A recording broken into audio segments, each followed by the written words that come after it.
Hello students, target 2022 ये जो series हमने शुरू किया है 12th के उन बच्चों के लिए जो टर्म 2 का एग्जाम देंगे 2022 में।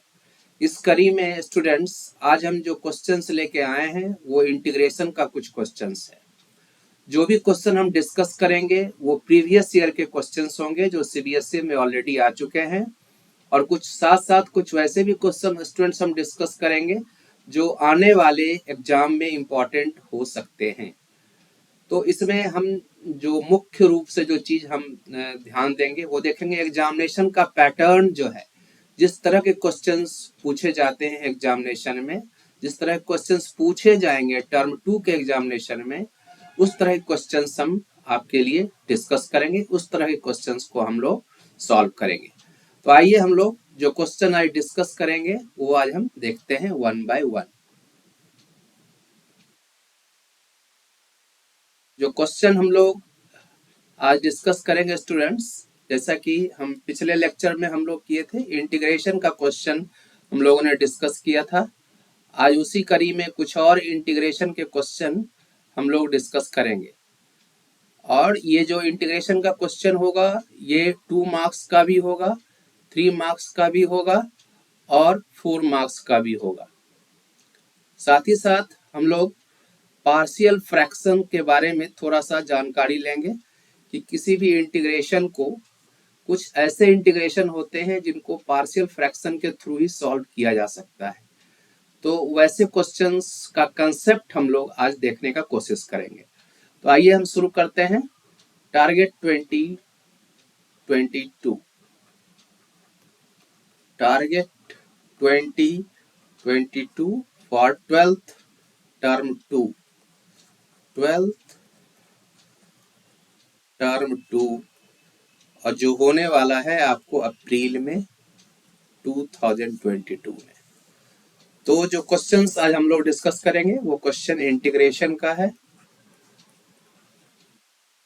इंटीग्रेशन के क्वेश्चन है स्टूडेंट, और इसमें पहला क्वेश्चन जो है वो आपके लिए लाए हैं integration over root under 1 minus sine 2x dx। ये 2 मार्क्स का क्वेश्चन हो सकता है। और दूसरा क्वेश्चन हमारे लिए है x square plus x plus 1 divided by x plus 2 into x square plus 1 dx। ये 3 मार्क्स के क्वेश्चन हो सकते हैं स्टूडेंट्स। और जो थर्ड क्वेश्चन है और लास्ट क्वेश्चन वो 4 मार्क के क्वेश्चन होंगे, और ये है dx divided by sine x plus sine 2x dx को लिख दिया हमने, और ये 4 मार्क्स के क्वेश्चन होंगे स्टूडेंट्स।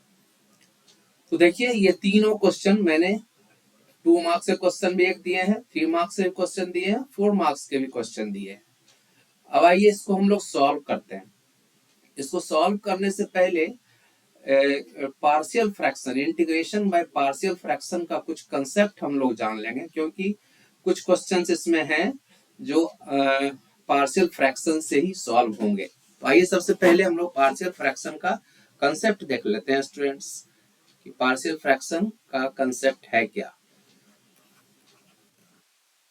पार्शियल फ्रैक्शन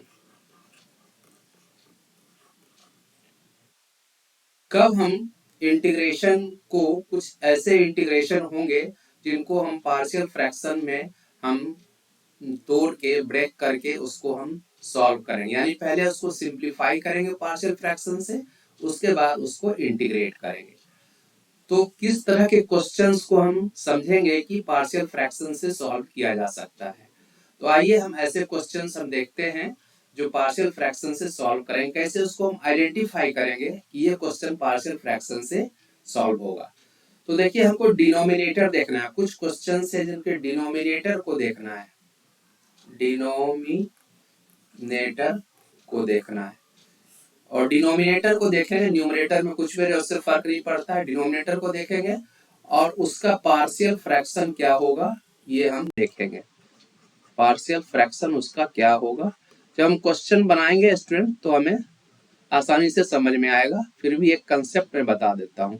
जैसे डिनोमिनेटर x माइनस ए के फॉर्म में रहे, लीनियर ये है लीनियर पॉलिनोमियल, इसके फॉर्म में रहे तो पार्शियल फ्रैक्शन को हम लोग लिखते हैं a divided by x minus a, और फिर a कांस्टेंट है, इसका वैल्यू निकाल के इसको पुट कर देते हैं और इसको इंटीग्रेट करते हैं। अगर हमारा डिनोमिनेटर x माइनस ए के होल स्क्वायर के फॉर्म में है तो हम पार्शियल फ्रैक्शन में इसको लिखते हैं, इसी को हम लिखेंगे a divided by x minus a plus b divided by x minus a का होल स्क्वायर, और इसके बाद a और b का वैल्यू निकालेंगे, a और b कांस्टेंट है, और इसको फिर इंटीग्रेट करेंगे। अगर हमारा डिनोमिनेटर x माइनस ए के क्यूब के फॉर्म में है तो इसका पार्शियल फ्रैक्शन होगा a divided by x minus a plus b divided by x minus a का whole square plus c divided by x minus a का होल क्यूब, और फिर a b c का वैल्यू निकाल के पुट कर देंगे और इंटीग्रेट कर देंगे। अगर हमारा डिनोमिनेटर अगर क्वाड्रेटिक के फॉर्म में रहे, मतलब ax square plus bx plus c के फॉर्म में रहे, तो इस तरह के क्वेश्चंस को पार्शियल फ्रैक्शन में तोड़ने के लिए हम लोग लिखते हैं ax plus b divided bye ax square plus bx plus c, और फिर a और b का वैल्यू निकाल के और उसके बाद हम इसको इंटीग्रेट करते हैं। तो स्टूडेंट्स ये जो है ये स्टैंडर्ड फॉर्म है जिसको हम लोग पहचानेंगे। इस तरह का जब डिनोमिनेटर होगा तो उसका पार्शियल फ्रैक्शन इस तरह से होगा, और इसको पार्शियल फ्रैक्शन में तोड़ने के बाद उसका इंटीग्रेशन आसान हो जाता है। तो हम लोग आगे क्वेश्चन के थ्रू इसको हम लोग समझेंगे। अभी इसको आप देख लीजिए, समझ लीजिए, और फिर इसको आप चाहिए तो स्क्रीनशॉट ले लीजिए या इसे नोट कर लीजिए।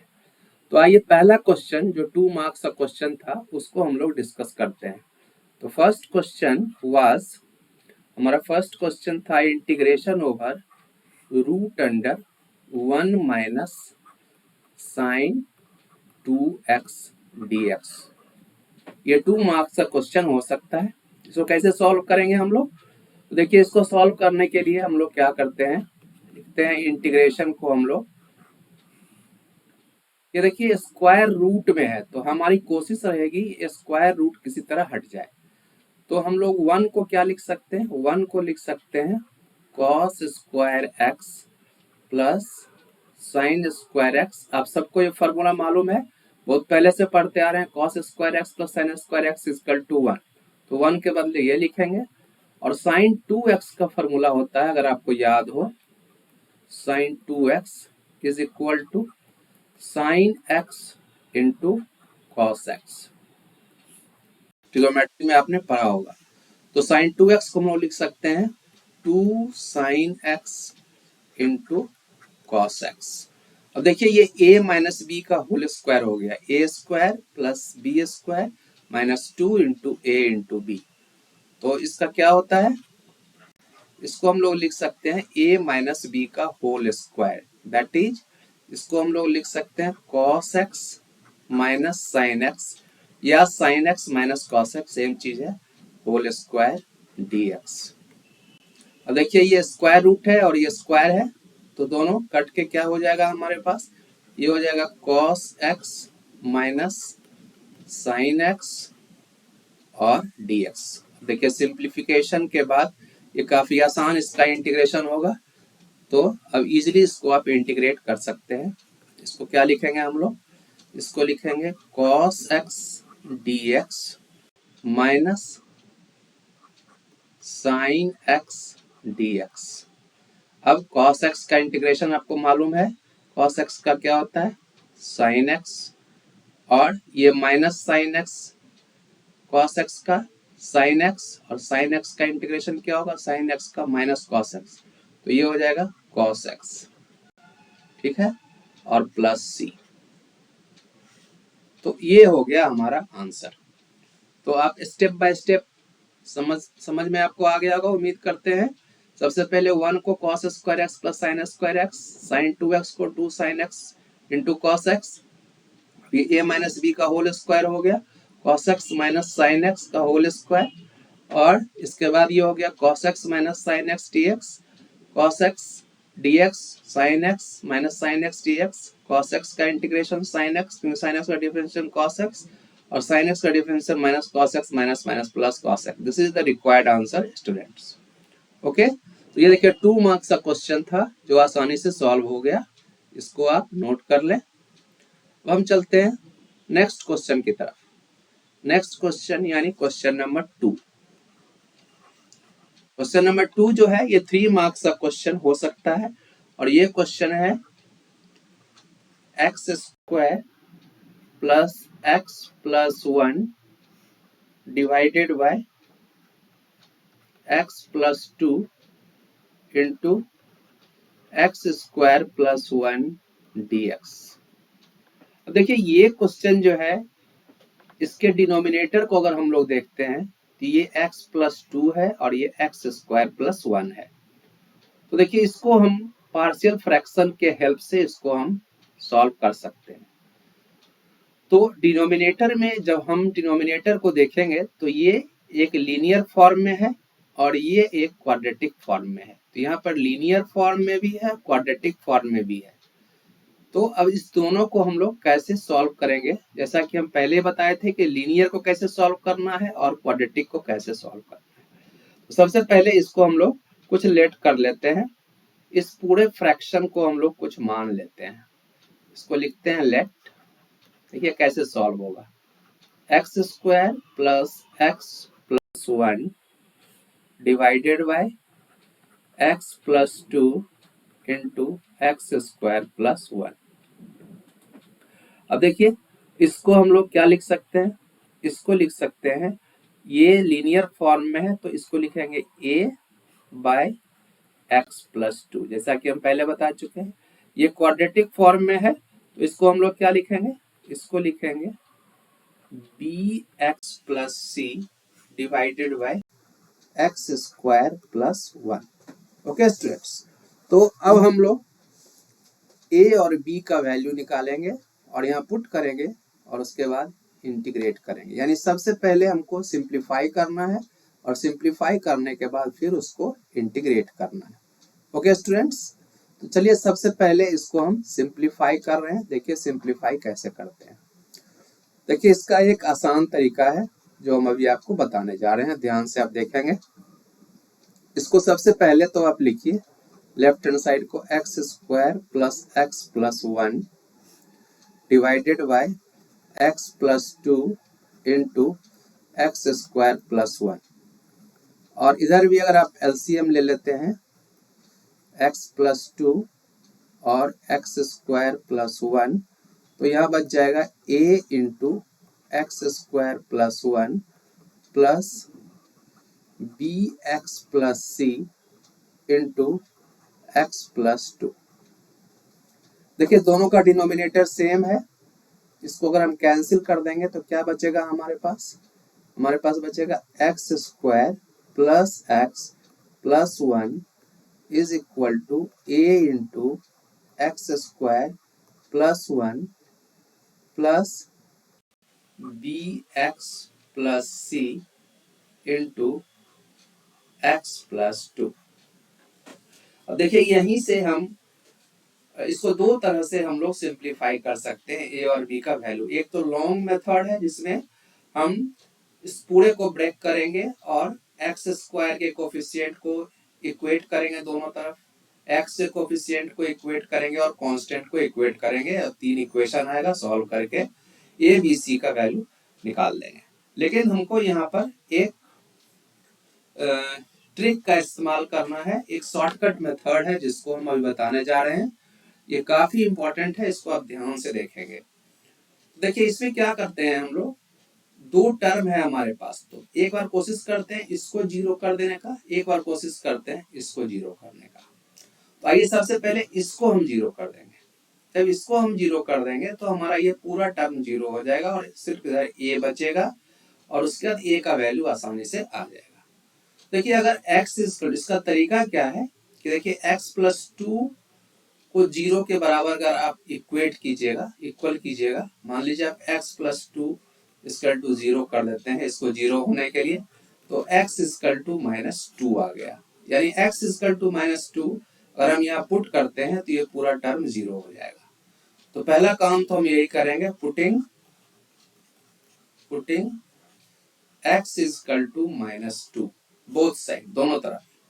तो जब इधर हम टू पुट करेंगे तो ये माइनस टू का स्क्वायर हो जाएगा और ये माइनस टू हो जाएगा, प्लस वन हो जाएगा। इधर जब टू पुट करेंगे तो ए हो जाएगा, ये माइनस टू का स्क्वायर हो जाएगा, प्लस वन हो जाएगा, प्लस ये पूरा टर्म जीरो हो जाएगा। यहाँ पर two x equal to minus two plus two zero, ये पूरा टर्म जीरो हो जाएगा। तो इसको हम लोग और सिंप्लीफाई कर दें तो ये a इंटू ये टू टू जा फोर और plus one five, that is 5a। तो हमारे पास इधर क्या हुआ, लेफ्ट हैंड साइड में हो गया ये 4 माइनस टू प्लस वन और इधर हो गया 5a। इसको आप सिंप्लीफाई कर सकते हैं आसानी से, फिर मैं थोड़ा बता देता हूँ, आगे मैं सारे स्टेप में नहीं बताऊंगा। 4 में 2 तो 5 में से 2 गया 3, तो 3 इज इक्वल टू 5a। ये सिंपल सिंप्लीफिकेशन है, a इज इक्वल टू 3/5। तो हमारा a का वैल्यू आ गया 3/5। ओके स्टूडेंट्स, तो सबसे पहले हमने a का वैल्यू निकाल लिया। अब हमको b का वैल्यू भी चाहिए और c का वैल्यू भी चाहिए। देखिए इसके लिए हमको क्या करना पड़ेगा, या तो इस टर्म को जीरो कर दें। इस टर्म को जीरो करना तो मुश्किल है, क्योंकि अगर ये टर्म तभी जीरो होगा जब एक्स स्क्वायर माइनस वन होगा। एक्स स्क्वायर माइनस हो नहीं सकता क्योंकि वो x square to root under minus one हो जाएगा, दैट इज इमेजिनरी नंबर, तो ये तो हो नहीं सकता है। तो चलिए यहीं पर कुछ और वैल्यू पुट करके देखते हैं एक्स का। तो direct x equal to zero हम पुट कर देते हैं। तो दूसरा जो वैल्यू हम लेते हैं वो लेते हैं putting x equal to zero. और ये क्वेश्चन बनाते बनाते आपको भी समझ में आने लगेगा कि क्या वैल्यू पुट करें। ओके स्टूडेंट्स, जो स्टूडेंट्स पहले बना चुके होंगे उनको आइडिया होगा। x equal to zero put करेंगे तो लेफ्ट हैंड साइड में क्या होगा, 0 0 1, तो ये 1 हो जाएगा। राइट हैंड साइड में क्या हो जाएगा, ये 0 हो जाएगा, a इंटू 1 a बचेगा और प्लस ये b 0 हो जाएगा, यहाँ c बचेगा, ये 0 हो जाएगा, तो c और इंटू 2c बचेगा, 2c plus 1 a equal to 1। अब देखिए a का वैल्यू यहाँ से हम पुट कर देते हैं। a का वैल्यू पुट करेंगे तो 1 इक्वल टू 3/5 प्लस 2c। ये तो सिंप्लीफिकेशन आप कर सकते हैं, चलिए हम कर देते हैं। 2c is equal to 1 minus 3/5, तो ये 5 में से 3 गया तो 2/5, तो 2c is equal to 2/5, then c is equal to 1/5। तो c का वैल्यू हमारा आ गया 1/5, a का वैल्यू आ गया, c का वैल्यू हमारा आ गया 1/5। अब स्टूडेंट्स, अब हमको निकालना है b का वैल्यू। तो b का वैल्यू निकालने के लिए हमने तो एक बार x को 0 पुट कर दिया, यहाँ पर देखिए, और एक बार x को -2 पुट किया, 2 से वैल्यू आया हमारा। अब कुछ और हम पुट करते हैं, यहाँ पर x का वैल्यू 1 भी पुट कर सकते हैं, उससे भी हमारा आ जाएगा, यहाँ 1 हो जाएगा, यहाँ 1 हो जाएगा, और a का वैल्यू मालूम है, c का वैल्यू मालूम है, और तो b का वैल्यू हमें पता चल जाएगा। तो चलिए x इक्वल टू 1 पुट करते हैं। तो पुटिंग x इक्वल टू 1, तो x इक्वल टू 1 जब पुट करिएगा यहाँ पर, देखिए ये आपका इक्वेशन है यहाँ पर, तो 1 plus 1 plus 1 3, left hand side में हो जाएगा 3, तो 3 इज इक्वल टू, देखिए यहाँ पर 3 हमने 1 पुट किया तो 1 प्लस 1 2, 2a, तो ये हो जाएगा 2a, this is 2a plus 2a plus यहाँ bx, तो x का 1 पुट किया तो ये हो जाएगा b और plus c, b plus c, तो ये हो जाएगा b plus c into x plus 2 था तो 1 प्लस 2 3। देखिए इसको सॉल्व कीजिए, सिंप्लीफाई कीजिए, तो इससे b का वैल्यू जो आएगा मैं डायरेक्ट लिख देता हूं, मुझे पता है 2/5। आप इसको सॉल्व करके बना लीजिएगा, ये आएगा b का वैल्यू। c का वैल्यू मालूम है आपको, a का वैल्यू मालूम है, दोनों का वैल्यू पुट कीजिएगा तो b इक्वल टू 2/5 आएगा। देखिए अब हमारे पास a का वैल्यू भी आ गया, b का वैल्यू भी आ गया और c का वैल्यू भी आ गया। अगर इसको हम लोग एक साथ लिखें तो a का वैल्यू जो है वो आ गया 3/5, b का वैल्यू अभी हम लोगों ने निकाला है और c का वैल्यू 1/5। तो b का वैल्यू कितना आया था जरा देख लें हम लोग, ये b का वैल्यू हमारा आया था 2/5, तो b का वैल्यू हो गया 2/5। तो देखिए a, b और c तीनों का वैल्यू हमारे पास अब आ चुका है, तीनों का वैल्यू आ गया। अब हमारा जो इंटीग्रेशन था उस इंटीग्रेशन को देखेंगे ये क्या किस तरह का इंटीग्रेशन होगा। तो हम लोगों ने x square plus 1, x square plus x plus 1, x plus 2, x square plus 5 को ये माना था a।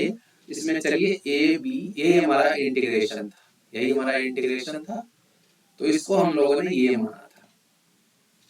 तो हमारा क्या हो गया, हमारा जो इंटीग्रेशन हो गया ये इसके जगह पर हम इसको लिख देंगे, ये जो हमारा था x square plus x plus 1 divided by this, यही यहाँ पर है, तो इसके बदले पर हम ये लिख देंगे। तो a का वैल्यू लिखेंगे a इक्वल टू 3/5, तो a के जगह पर लिखेंगे 3/5 और नीचे में है x प्लस 2, ये हो गया, और ये dx में आ जाएगा dx plus bx plus c, तो b का वैल्यू क्या था हमारा 2/5 और c का वैल्यू था 1/5, तो b का वैल्यू 2/5 x प्लस 1/5 c का वैल्यू और divided by x square plus 1, यही था, इसका वैल्यू हम लोगों ने पुट कर दिया, ये भी अलग इंटीग्रेशन में आ जाएगा dx। अब इसको हम लोग इंटीग्रेट कर देंगे, इंटीग्रेट करेंगे तो देखिए ये 3/5 कांस्टेंट है, ये बाहर हो जाएगा और इसका हो जाएगा log x plus 2। Okay students, plus अब ये जो 2/5 और ये है 2/5x, इसको हम लोग क्या लिखते हैं, इसको लिखते हैं 1/5 और इसको लिखते हैं 2x और divided by x square plus 1 dx, और उसके बाद प्लस 1/5 और इसको लिखते हैं dx divided by x square plus 1। अब एक तो इंटीग्रेशन हमारा ये आया, तो इसको हम लोग लिखेंगे 3/5 log x प्लस 2।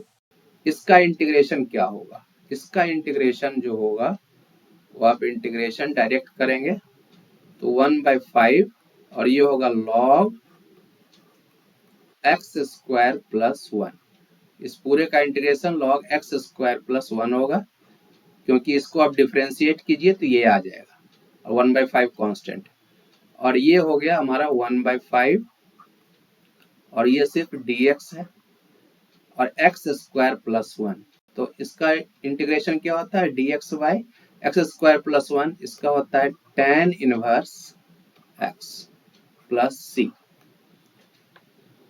तो स्टूडेंट्स ये हमारा आंसर हो गया, this is the our required answer. ये क्वेश्चन नंबर 2 ये सीबीएसई में पूछा जा चुका है 2-3 बार, और इस तरह के क्वेश्चंस को जब हम सॉल्व करेंगे तो पार्शियल फ्रैक्शन के क्वेश्चन को हम लोग आसानी से डिस्कस कर देंगे। ये बहुत ही अच्छा क्वेश्चन है, इसे आप नोट कर लें। तो ये दो क्वेश्चन हम लोगों ने डिस्कस किए, एक 2 मार्क्स के, एक 3 मार्क्स के। अब हम लास्ट क्वेश्चन डिस्कस करते हैं स्टूडेंट्स, और वो क्वेश्चन है 4 मार्क्स का क्वेश्चन, क्वेश्चन नंबर 3। और क्वेश्चन नंबर 3 हमारा है dx divided by sine x plus sine 2x dx। Sorry, dx 2 बार नहीं होगा, एक बार dx हो गया। देखिए क्वेश्चन ये राइज होता है कैसे हम समझें कि ये पार्शियल फ्रैक्शन का ही क्वेश्चन है। तो कुछ आपको जब आप क्वेश्चन बनाने लगेंगे, क्वेश्चन बनाते बनाते आपको ये अंदाजा हो जाएगा कि कौन सा क्वेश्चन पार्शियल फ्रैक्शन का है। तो जब कोई, अब देखिए कोई नॉर्मल वे में इसको सॉल्व करना चाहें तो कोई किसी पैटर्न पर, इंटीग्रेशन का बहुत सारा पैटर्न होता है, बहुत सारा टाइप होता है, किसी टाइप पर ये डायरेक्ट नहीं आ रहा है। लेकिन हमारे पास सिल्वर लाइनिंग क्या है, यहाँ साइन एक्स है और यहाँ साइन 2x है। अब साइन 2x का फॉर्मूला है, उसको हम लोग यूज करेंगे और ये लिखते हैं dx divided by sine x plus sine 2x का होता है 2 sine x into cos x। अब देखिए क्लियर लग रहा है कि हम लोग इसमें कॉमन कुछ लेंगे, dx साइन x कॉमन है, साइन x कॉमन लिए तो 1 प्लस 2 कॉस x। देखिए यहीं पर सोचना है हमें कि जब साइन और कॉस दोनों में है, यहाँ कॉस भी है यहाँ साइन भी है, इसका मतलब है कि हम कोशिश ऐसा करें कि नीचे में पूरा कॉस एक्स आ जाए और ऊपर में साइन एक्स आ जाए, सो दैट कि कॉस एक्स को जब हम पुट करें t तो साइन एक्स आ जाए। तो इसके लिए हम लोग क्या करते हैं, साइन एक्स से ऊपर नीचे मल्टीप्लाई कर देते हैं। नेक्स्ट स्टेप में हम लोग करेंगे साइन एक्स से ऊपर नीचे मल्टीप्लाई करेंगे। तो ऊपर जब मल्टीप्लाई करेंगे तो ये होगा साइन एक्स dx और नीचे में हो जाएगा साइन स्क्वायर एक्स और इंटू 1 प्लस 2 कॉस एक्स। अब देखिए अब इसको भी हम लोग कॉस एक्स में पूरी तरह चेंज कर दें, सो दैट कि नीचे पूरा कॉस एक्स रहे, ऊपर साइन एक्स रहे और हमारा इंटीग्रेशन आसान हो जाए। तो इसको हम लोग लिखेंगे sine x dx divided by sine square x equal to 1 minus cos square x और ये 1 प्लस 2 कॉस एक्स। अब तो समझ गए हैं कि कॉस एक्स को टी पुट करेंगे तो साइन एक्स dx dt आ जाएगा। तो putting cos x equal to t, इसको डिफरेंशिएट करें, cos x का differentiation minus sine x dx और इसका dt।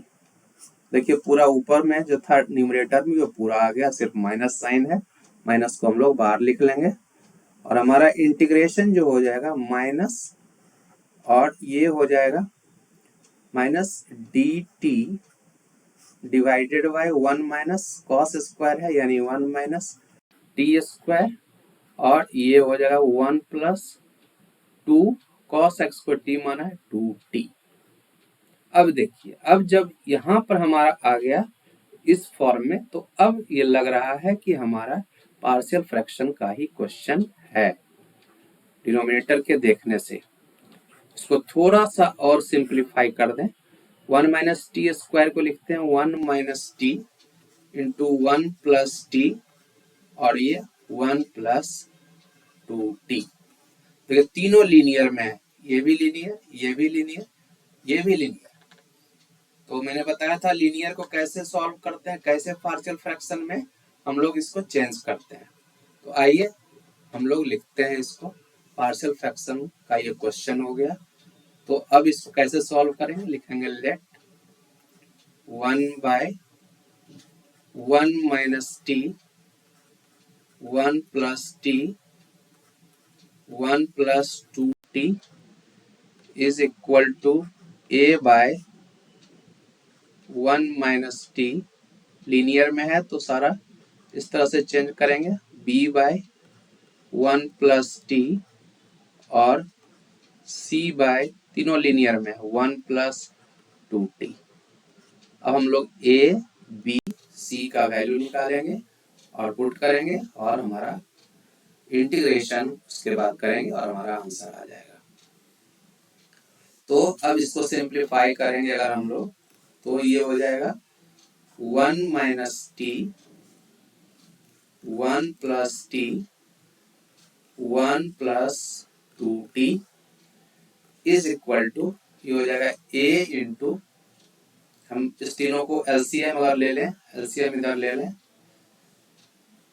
तो ये हो जाएगा 1 माइनस टी 1 प्लस टी और ये हो जाएगा 1 प्लस 2t। ये a हो जाएगा, यहाँ बचेगा 1 plus t into 1 plus 2t plus b 1 plus T तो है ही, यहाँ बच जाएगा 1 minus t into 1 plus 2t। Similarly plus c और 1 प्लस 2t नीचे में इसको छोड़ देंगे, ये 1 माइनस टी और 1 प्लस टी। सिंपल एलसीएम हम लोगों ने लिया है, इसको सॉल्व किया है।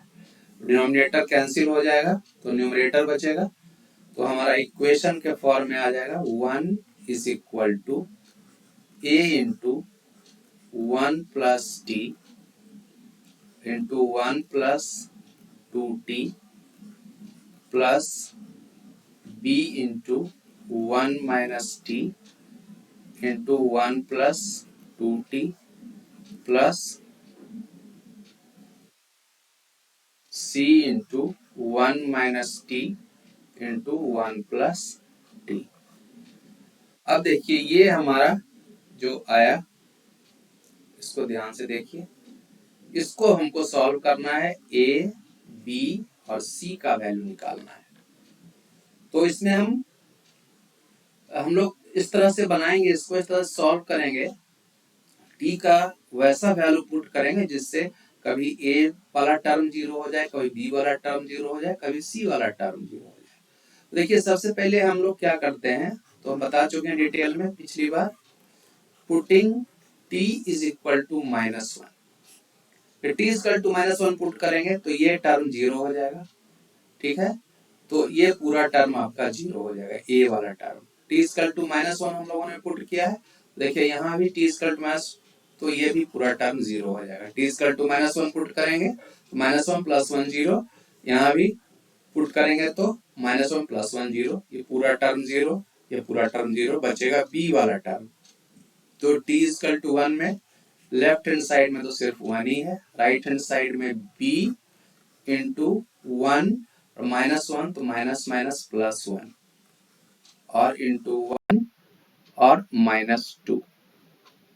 इसको सॉल्व करेंगे, ये हो जाएगा b इंटू 2 और इंटू -1, दैट इज -2b। तो हमारा b का वैल्यू क्या आ गया, b इक्वल टू -1/2। ये हमारा b का वैल्यू आ गया स्टूडेंट्स।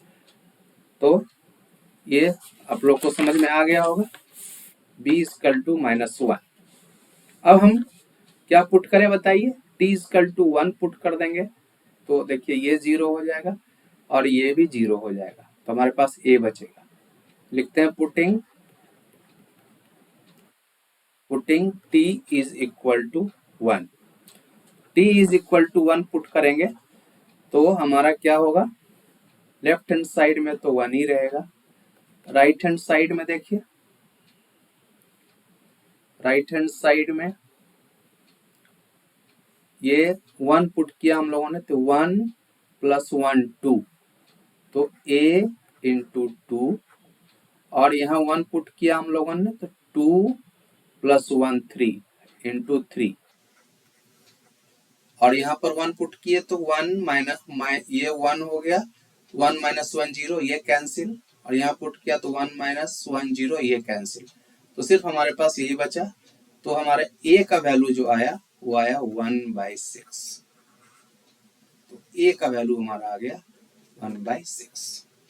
अब तीसरा टर्म क्या पुट करें, तीसरा टर्म देखिए, इसको हम 0 करना चाहें तो क्या होगा, देखिए इसको कैसे हम लोग निकालते हैं टर्म, 1 + 2t इक्वल टू 0 करना है, इसको 0 के बराबर कर दिए, इससे t का वैल्यू आ गया -12, यानी t इक्वल टू -12 जो है अब हम पुट कर सकते हैं।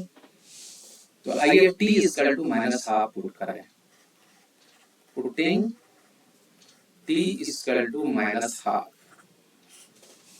तो लेफ्ट हैंड साइड में तो 1 ही रहेगा, और राइट हैंड साइड की बात करते हैं तो t इक्वल टू -12 पुट करेंगे तो 1 -12, तो a, और यहाँ पर देखिए हाफ पुट करेंगे तो ये -1 हो जाएगा, ये 0, ये टर्म 0 हो जाएगा, और ये टर्म भी 0 हो जाएगा। यहाँ -12 पुट करके देखिए तो हमारे पास बचेगा सिर्फ c का टर्म, c, और देखिए t इक्वल टू -12 हमने पुट किया है, तो -12, तो माइनस माइनस प्लस हाफ, तो 1 + 1/2 दैट इज 3/2, ये हो गया 3/2 इनटू, यहाँ पर 1 -12 पुट करेंगे तो हाफ बचेगा, that is c into 3/4, c into 3/4 equal to, यहाँ लेफ्ट हैंड साइड में 1 है तो हमारा c इज इक्वल टू आ गया 4/3,